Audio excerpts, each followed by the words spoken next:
Welcome to this Zentangle Quickie. My name is Heather Hartwick Gladden. I'm a certified Zentangle teacher. And today we're going to take a look at the Tangle Harting from CZT Hsin-Ya Hsu. And I hope I have pronounced that correctly. All right, this is a cute tangle, but I did need to change up the order just for me of the step out. To see the original step out, make sure to go to the description section and click the link right after it says for more inspiration. That'll take you to tanglepatterns.com and you'll see Hsin-Ya's step out, some artwork, the inspiration for this tangle, and all that. So here's how I needed to do it for myself. And we're going to start off with putting some spokes. So finding wherever you want to place this, I'm going to aim for the center of this. And just a curve line. And we're going to do my best to do 5 of them as evenly spaced as I possibly can. But we'll see. And if they're not, it's okay, right? Okay. Then we're going to connect each spoke with 2 two curve lines, 2 C shapes. That's hard to say. And I'm going to employ the take off and land concept just a little bit. And what that means, if you don't know, is I'm going to use a little bit of this spoke to kind of be the runway. And so I'm going to take off from there. So I'm going to trace over a little bit. That's what I mean by that. Tracing over just a little bit, and then I'm going to do my 2 curved lines and then land over here. And just depending on how, if I made this a little too tall or not, sometimes what I aim to do is to come back and land, meaning tracing over just a little bit. It just adds some continuity, which is nice.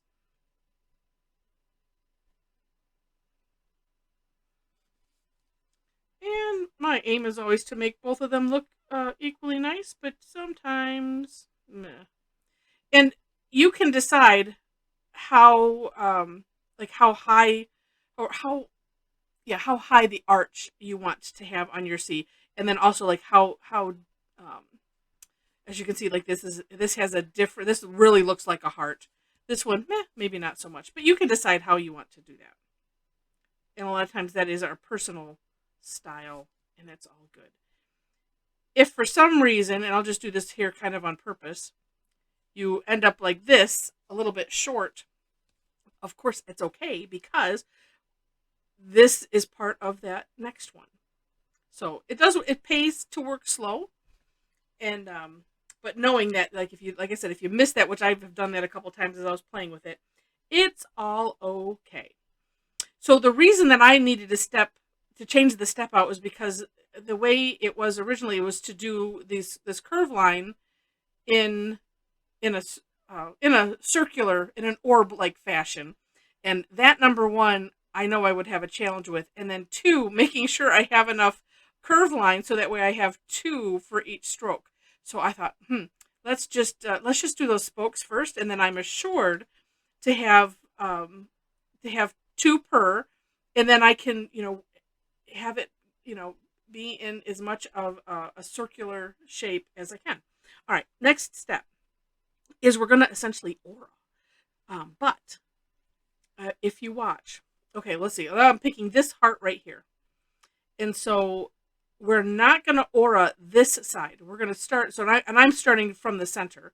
So I'm going to start by auraing the left side of each heart, and then, coming auraing those top curve lines. And if you don't know what to aura means, as you can see, I'm essentially outlining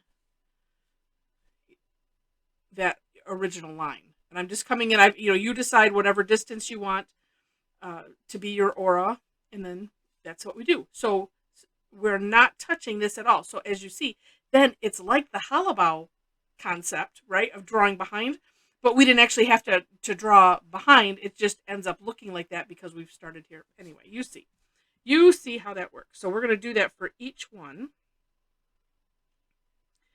And the worst, or not worst, the biggest challenge that I've had with this part is that little peak. And I'm thinking if I did them more like this, I'd have maybe a little more success. Well, you know what? It is what it is, and it is all fine. And going slow helps.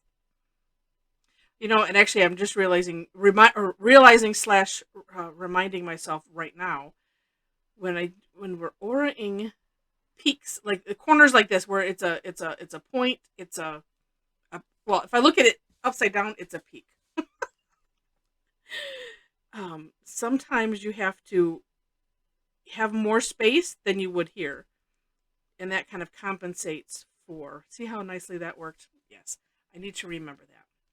So when you're doing a corner, and it works for even corners like of a box, so not this sharp of a point, it does help to have a little bit more distance.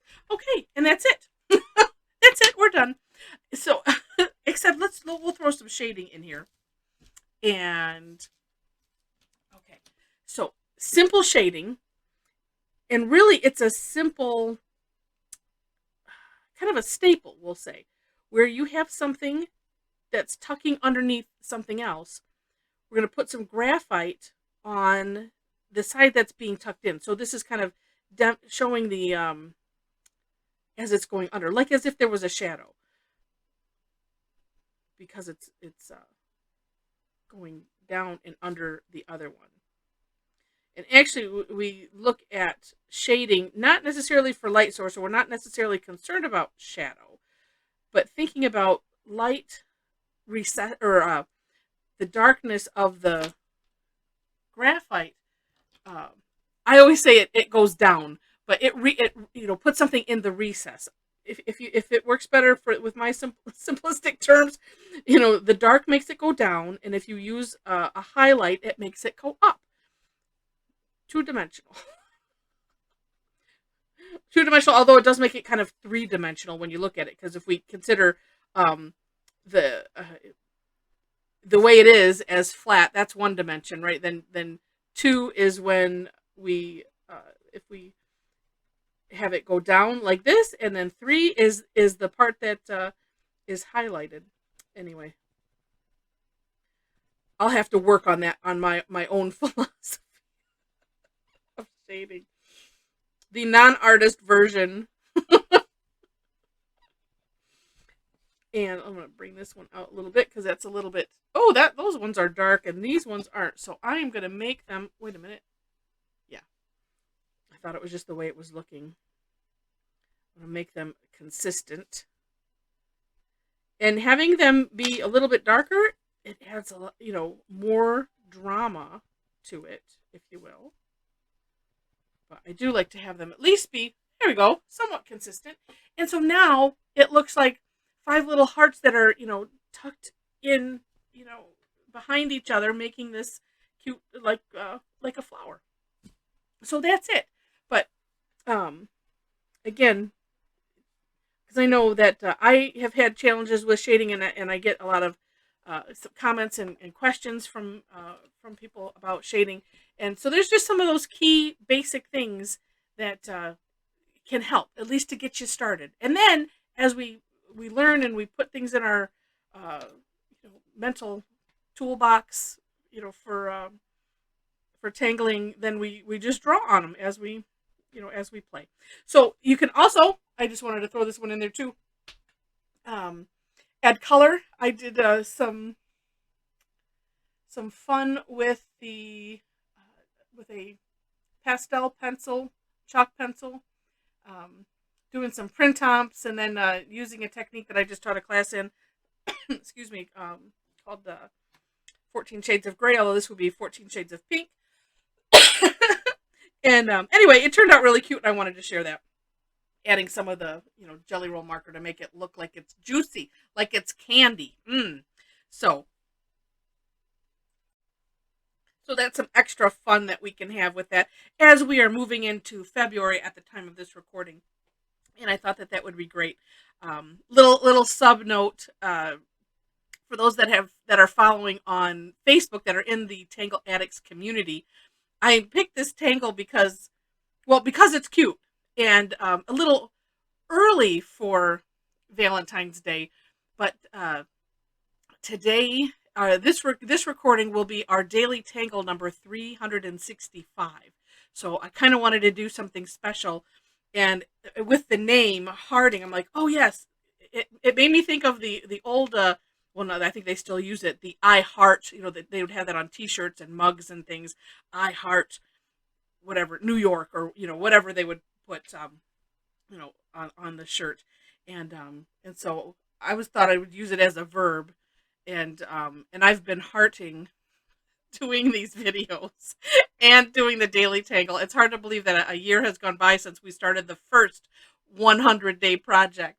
And it's just so much fun. So I appreciate all of you watching. If you enjoyed the video, um, like, share, and subscribe to the channel. If you haven't already, I would love that if you'd become a subscriber. And below the step outs in the description section are ways to connect with me. So if you enjoy my goofiness, I would love to have you join me for more goofiness with tangling. We have fun. You can still get have some zen out of doing tangling and kind of getting a giggle out of things at the same time. It's the best of all worlds, as laughter is the best medicine, and the repetitive nature of Zentangle gives us the mindfulness exercise and that meditative quality. We can have it all. We really can. So with that, thanks so much for watching. Again, that information is in the below the step outs in the description section.